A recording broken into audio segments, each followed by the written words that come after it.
Je suis là pour célébrer avec vous une victoire. Une victoire qui restera dans les cœurs sûrement pendant des années. La plus belle qui soit. Le 10 mai 1981. Le 10 mai 1981, c'est d'abord un homme, François Mitterrand, qui au terme d'un long parcours, interminable même pour ses adversaires,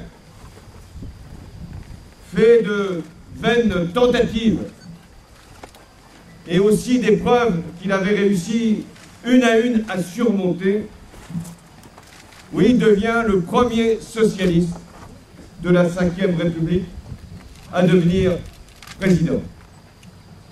Et le seul jusqu'à aujourd'hui. Ce qui donne à notre manifestation d'aujourd'hui un caractère sans doute rétrospectif, mais aussi prospectif. Le 10 mai 1981, ce sont aussi des lieux. La rue de Solferino, à Paris, siège de campagne de François Mitterrand, siège du Parti socialiste. La Bastille, où de nombreux fervents de la gauche se sont réunis pour fêter la victoire. Et puis il y a Château-Chinon. Cette ville que François Mitterrand avait choisie, cette ville que Château-Chinon a voulu pour François Mitterrand en faisant le maire. Ce chef-lieu de canton qui serait resté, pardonnez-le-moi, sûrement inconnu du plus grand nombre, à tort, et qui s'est confondu avec la personne de François Mitterrand. C'est de Château-Chinon, et je m'en souviens encore, en 1974, le soir d'une défaite cruelle, celle où il avait perdu de quelques milliers de voix,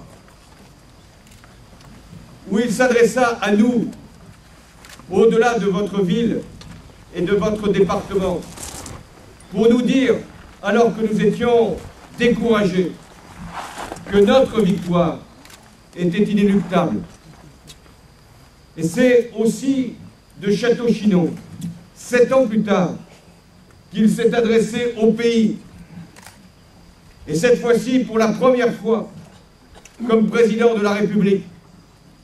C'est ici, en l'hôtel de ville de Château-Chinon, que devant des caméras encore plus nombreuses et plus tumultueuses, et devant une foule rassemblée, qu'il a prononcé ses premiers mots de chef d'État.